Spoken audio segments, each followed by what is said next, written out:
Estudo sobre o Evangelho de Marcos, parte 69, dia 8 de julho de 2023. Evangelho de Marcos, capítulo 15, versículo 1 a 15. E assim que amanheceu, os principais sacerdotes conversaram com os anciões e escribas e todo o conselho. E amarraram Jesus e o levaram e o entregaram a Pilatos. E Pilatos lhe perguntou: Você é o rei dos judeus? E ele lhe respondeu: Tu o disseste. E os principais sacerdotes o acusaram de muitas coisas. E Pilatos novamente lhe perguntou: Você não tem resposta a dar? Veja quantas acusações eles trazem contra você. Mas Jesus não deu mais resposta, de modo que Pilatos ficou maravilhado. Agora, na festa, ele costumava soltar para eles um prisioneiro por quem eles pediam. E entre os rebeldes na prisão, que havia cometido assassinato na insurreição, havia um homem chamado Barrabás. E a multidão se aproximou e começou a pedir a Pilatos que fizesse o que costumava fazer por eles. E ele lhes respondeu dizendo: Vocês querem que eu solte para vocês o rei dos judeus?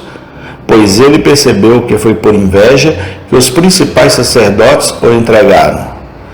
Mas os chefes dos sacerdotes incitaram a multidão para que ele libertasse Barrabás. E Pilatos novamente lhes disse: Então, o que devo fazer com o homem que vocês chamam de rei dos judeus? E clamaram novamente: Crucifica-o. E Pilatos lhes disse: Por quê? Que mal ele fez? Mas eles gritavam ainda mais: Crucifica-o! Então Pilatos, querendo satisfazer a multidão, soltou-lhe Barrabás e, tendo açoitado a Jesus, o entregou para ser crucificado. Marcos capítulo 15, do versículo 1 a 15. Esses versículos começam o capítulo em que Marcos descreve a morte do Cordeiro de Deus que tira o pecado do mundo. É uma parte da história do Evangelho que deve ser sempre lida com peculiar reverência. Devemos lembrar que Cristo foi cortado não por si mesmo, mas por nós. Daniel 9:26. Devemos lembrar que a sua morte é a vida de nossas almas e que, a menos que o seu sangue tenha sido derramado, deveríamos ter perecido miseravelmente em nossos pecados.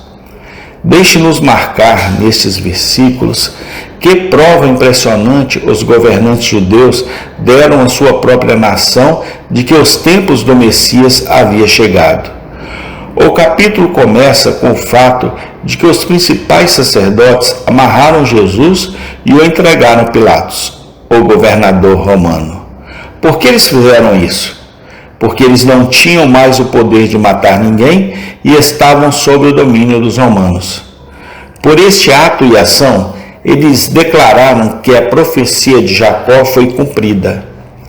O cetro partiu de Judá e o legislador dentre seus pés, e Siló, ó Messias, a quem Deus havia prometido enviar, deve ter vindo. Gênesis 49:10. No entanto, não há nada que mostre que eles se lembraram desta profecia. Seus olhos estavam cegos. Eles não podiam ou não queriam ver o que estavam fazendo. Nunca nos esqueçamos de que homens ímpios estão frequentemente cumprindo as prescrições de Deus para sua própria ruína e ainda assim não sabem disso. No auge de sua loucura, insensatez e incredulidade, eles muitas vezes fornecem inconscientemente novas evidências de que a Bíblia é verdadeira. Os infelizes escarnecedores que zombam de toda religião séria e mal podem falar do cristianismo sem ridículo e escárnio, fariam bem em lembrar que sua conduta foi há muito prevista e predita. Nos últimos dias virão escarnecedores andando segundo as suas próprias consciências. 2 Pedro 3:3. Marquemos em segundo lugar nestes versículos a mansidão e humildade de nosso Senhor Jesus Cristo. Quando ele estava diante de Pilatos e foi acusado de muitas coisas, ele não respondeu nada. Embora as acusações contra ele fossem falsas e ele não conhecesse pecado, ele se contentou em suportar a contradição dos pecadores contra si mesmo, não respondendo novamente. Hebreus 12, 3.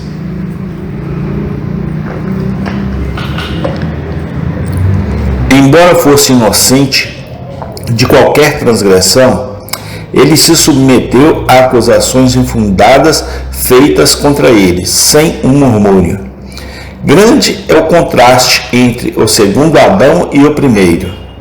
Nosso primeiro pai, Adão, era culpado e mesmo assim tentou se desculpar. O segundo Adão era inocente e mesmo assim não fez defesa alguma. Como a ovelha se cala diante dos seus tosqueadores, assim ele não abriu a boca. Aprendamos uma lição prática com o exemplo de nosso Salvador. Aprendamos a sofrer pacientemente e não reclamar, seja o que for que Deus possa achar adequado impor sobre nós.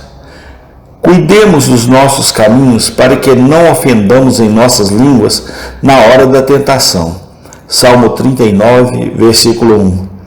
Tenhamos cuidado para não ceder à irritação e ao mau humor, por mais provocantes e merecidas que nossas provações possam parecer. Nada do caráter cristão glorifica tanto a Deus quanto o sofrimento paciente.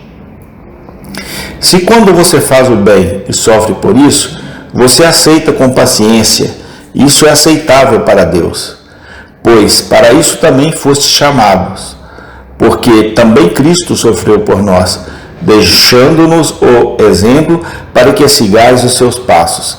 1 Pedro 2, 20 e 21. Marquemos em terceiro lugar nestes versículos a conduta vacilante e indecisa de Pilatos.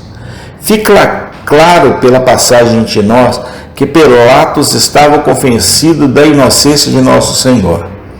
Ele sabia que os principais sacerdotes o entregaram por inveja.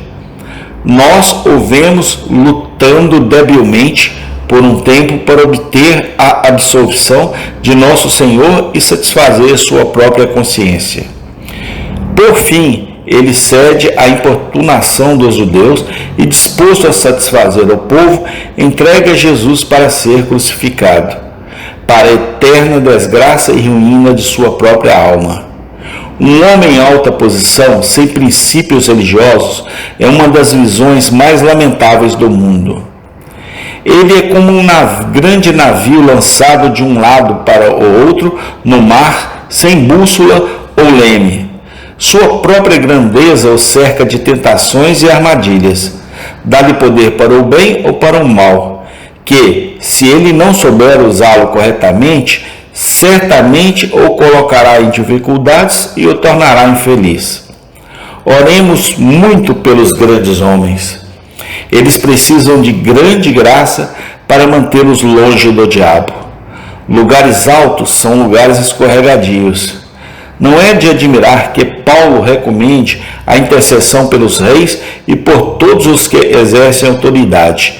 1 Timóteo capítulo 2, versículo 1 e 2. Não invejemos os grandes homens. Eles têm muitas e peculiares tentações. Como é difícil para um rico entrar no reino de Deus. Você procura grandes coisas para si mesmo, não as busque. Jeremias 45, versículo 5. Vamos marcar em quarto lugar, nestes versículos, a culpa excessiva dos judeus na questão da morte de Cristo.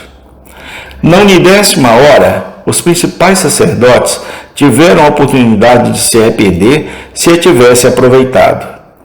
Eles tiveram a escolha dada a eles se Jesus ou Barrabás deveriam ser soltos.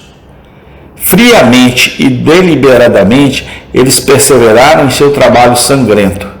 Eles escolheram libertar um assassino. Eles escolheram que o príncipe da vida fosse morto. O poder de matar nosso Senhor não era mais deles. A responsabilidade de sua morte eles assumiram publicamente sobre si mesmos. O que devo fazer então com aquele que você chama de rei dos judeus? Foi a pergunta de Pilatos. Crucifica-o, crucifica-o, foi a terrível resposta.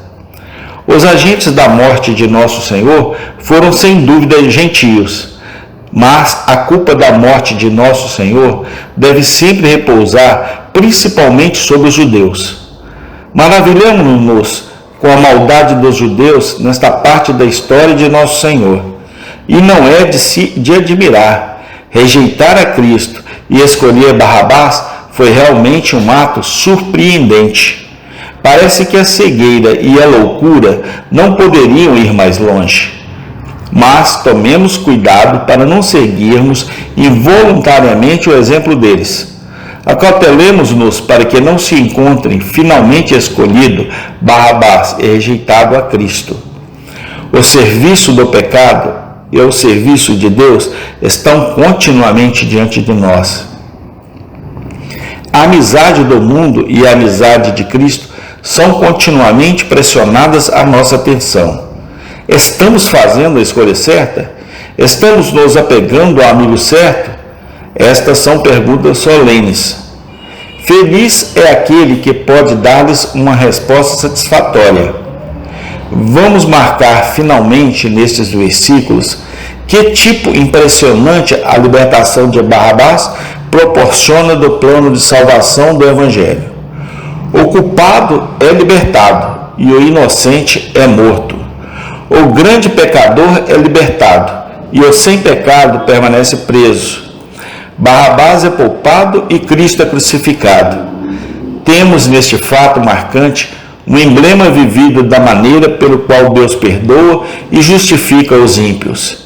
Ele o faz porque Cristo sofreu em seu lugar, o justo pelos injustos. Eles merecem punição, mas um poderoso substituto sofreu por eles. Eles merecem a morte eterna, mas um fiador glorioso morreu por eles. Estamos todos, por natureza, na posição de Barrabás. Somos culpados, ímpios e dignos de condenação.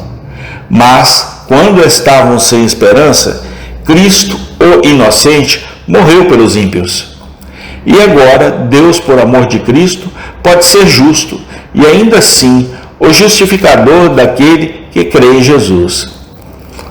Bendigamos a Deus por termos uma salvação tão gloriosa diante de nós.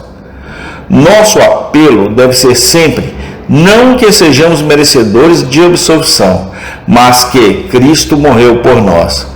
Cuidemos para que, tendo uma salvação tão grande, realmente a usemos para nossas próprias almas. Que nunca descansemos até que possamos dizer pela fé: Cristo é meu. Eu mereço o inferno, mas Cristo morreu por mim e, crendo nele, tenho uma esperança no céu. Amém e amém. Tem continuação no próximo capítulo. Amém e amém. Fiquem com Deus. Bom final de semana.